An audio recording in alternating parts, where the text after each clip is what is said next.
Nggih, terima kasih para penonton masih di depan Cicak Kijati. Nanti kapan-kapan pagelaran singkat di sini ya. Sekarang cerita tentang wayang dulu aja. Mbak Tika masih ada yang tanyakan? Ada ini, kalau yang dicat putih ini kenapa kok beda sendiri, Romo? Oh iya, ini Mas. Ini namanya anoman. Anoman itu kera. Itu kera paling setia. Ini seorang satria yang hebat sekali, ya. Ini ikut dalam dua zaman. Di zaman Ramayana ikut Prabu Romo, ya. Itu yang bisa membunuh menghancur leburkan Prabu Rahwana di Ngangko di Lojo, ya, itu Anoman. Zaman Mahabharata juga masih membela kebenaran di pihak Pandawa. Pandawa itu pihak kebenaran, musuhnya pihak yang tidak benar, itulah. Ini jadi kalau perang gitu ya gini ya. Misalnya ini ya. Saya kalau mengambil musuh yang lainnya kok kasihan. Kalau ini tidak apa-apa karena memang sekali tempo perang dengan kubunya ini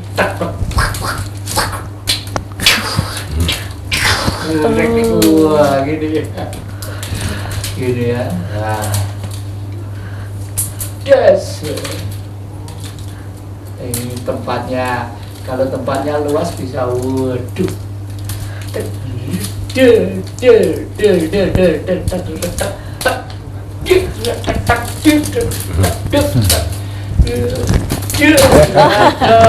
Jatuh ya. Jatuh.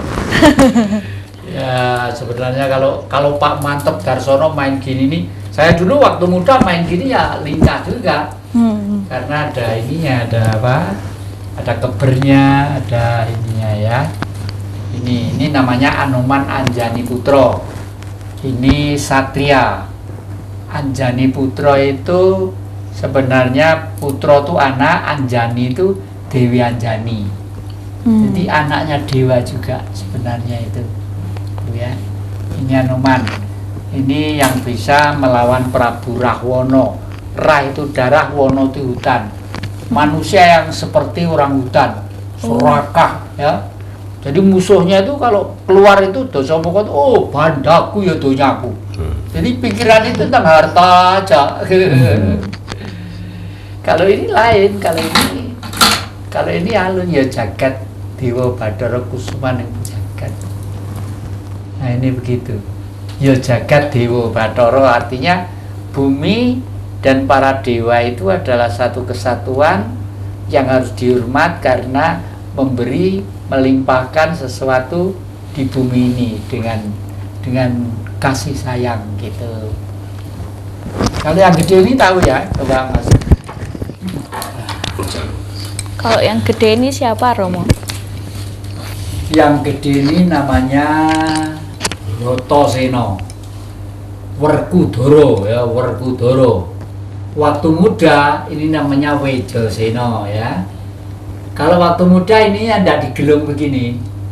Ini gini terus ada kayak ikatnya orang anu gini, coba dibalikinnya di sini gitu ya. Nama Bima itu Romo di masa berapa tahun dia? Jadi setelah dia itu menemukan jati dirinya, menemukan dirinya sendiri, baru dia mendapat nama Bimasena ya. Sebelum itu Wejasena.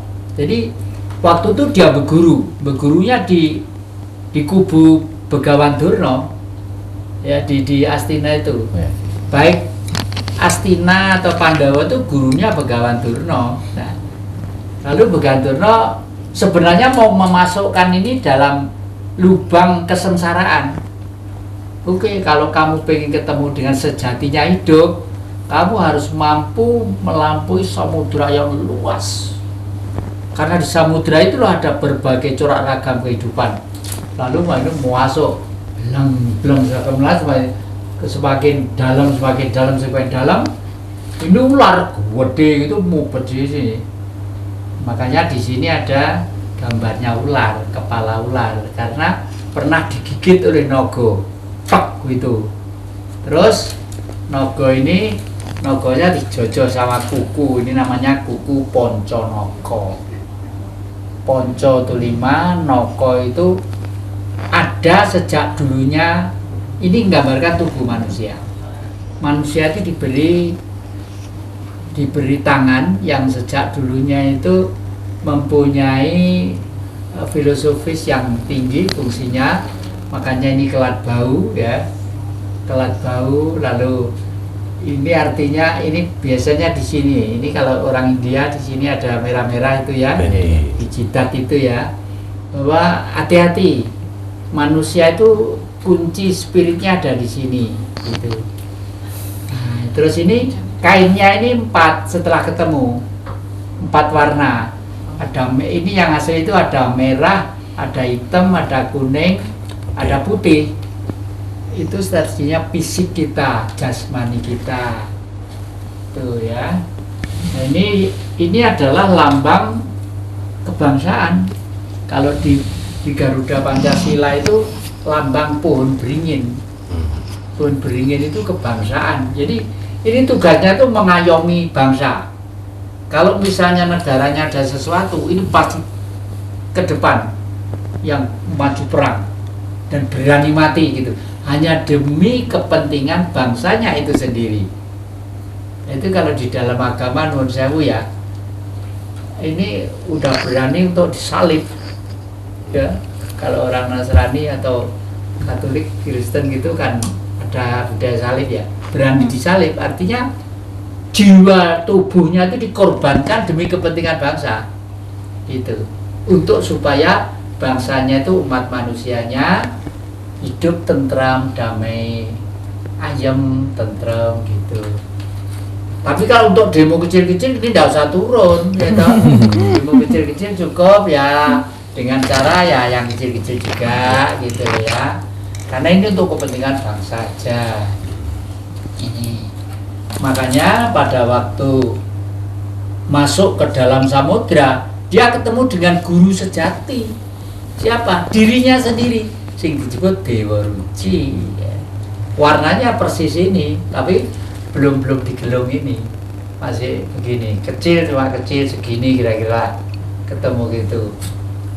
Terus ini bertanya, nah kamu siapa? Aku ini sebenarnya adalah dirimu sendiri. Kamu meniru wujud saya, hidungnya, matanya, tubuhnya, tetapi kamu kecil. Kamu menghina saya. Ya boleh kamu katakan seperti itu, tapi sebenarnya bagaimana saya bisa menerangkan dengan jelas kalau saya tidak seperti tubuhmu. Nah itulah yang disebut guru sejati yang bersinar di dalam kepala kita gitu ya. Oke, mungkin ada Mas Jibril atau Mas Dewa, ada sesuatu yang menarik atau belum diterangkan di sini, apa kira-kira? Oke. Sangat menarik sekali Ki ya tadi ini, dan kami di komunitas Satria Birawa Nusantara ini sebenarnya kami kan sebagai wadah, sebagai wadah untuk lintas komunitas. Kita membuka bagi siapa saja, monggo, guyub rukun gabung, dan di situ nanti kita rembukan bab apa saja gitu. Dan kebetulan kami di Satria Birawa Nusantara ini kan memiliki divisi-divisi kan, alhamdulillah sudah legalitas ya, sudah dilegalisasi, dan Mas Dewa kan sebagai ketuanya juga. Akhirnya kami membuat divisi, kita merekrut generasi-generasi anak-anak kita gitu kan. Jadi kita membuat sebuah karya, jadi film-film pendek gitu, film pendek tentang edukasi juga, tentang kehidupan sehari-hari. Dan mungkin nanti tentang untuk lanjutnya, ini tadi sangat menarik, saya juga akhirnya punya ide akan mengangkat seperti ini juga. Nanti mungkin Ki Jati sebagai, ya nanti ada konsepnya lah, mungkin nanti jadi saya malah jadi punya ide seperti ini gitu. Makanya itu untuk yang saat ini yang kami lakukan itu membuat film pendek, dan nanti untuk menuju ke film besar kita mengadakan diklat-diklat, cuma langsung terjun, langsung eksekusi gitu. Iya. Gitu. Jadi saya dengar katanya teman-teman kamu Satria Birawa Satria Birawa Nusantara mau tur ngelacak anu leluhur ya.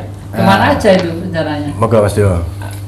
Jangan mau. Oh, iya Ki, jadi ngeten, kami ini kan yo sebenarnya belum tahu banyak tentang sejarah kita. Kenapa? Jadi koyok napak tilas kita mau mendatangi tempat-tempat yang nenek moyang kita tinggalkan zaman dahulu. Saya kadang kasihan, saya kadang prihatin gitu pada yang dirusak, ada yang tidak dirawat. Itu suatu kebudayaan bangsa kita asli loh. Gitu loh. Makanya kita harus menjaga, merawat, apalagi mengenali, mencintai. Dan nanti rencana dalam waktu dekat ini mungkin minggu ini kami akan mengadakan perjalanan ke Jolo Sutro di pantai di Blitar Selatan untuk mengadakan larungan, karena itu bukan berarti musyrik ya. Kadang-kadang itu harus digarisbawahi. Kadang loh, ini budaya adiluhung gitu kan. Jadi orang salah kita itu meneruskan muri-muri budaya gitu kan. Nanti ke Jolo Sutro kita mengadakan larungan, terus lalu kita sebagai Satria Birawa Nusantara ini kan juga tergolong ya bisa baru, sudah bisa lama, cuma kita biar benar-benar ayo temenan, gak dolanan, nanti kita juga akan mengadakan ikrar itu di Candi Penataran. Yang Candi Penataran mungkin Ki Jati lebih, yang saya tahu Ki Jati budayawan yang begitu melalang buana, mungkin udah paham semuanya lah. Dan alhamdulillah kalau Ki Jati kerso nggih, malah kita di monggo. Ya, para penonton Dawa TV yang kami muliakan, perjalanan adik-adik Satria Birawa Nusantara itu nanti kalau sudah disebarkan di dokumenter ya jangan kemana-mana. Nanti kita jelaskan perjalanannya mau kemana aja dan untuk apa aja. Masih di depan jejak Ki Jati.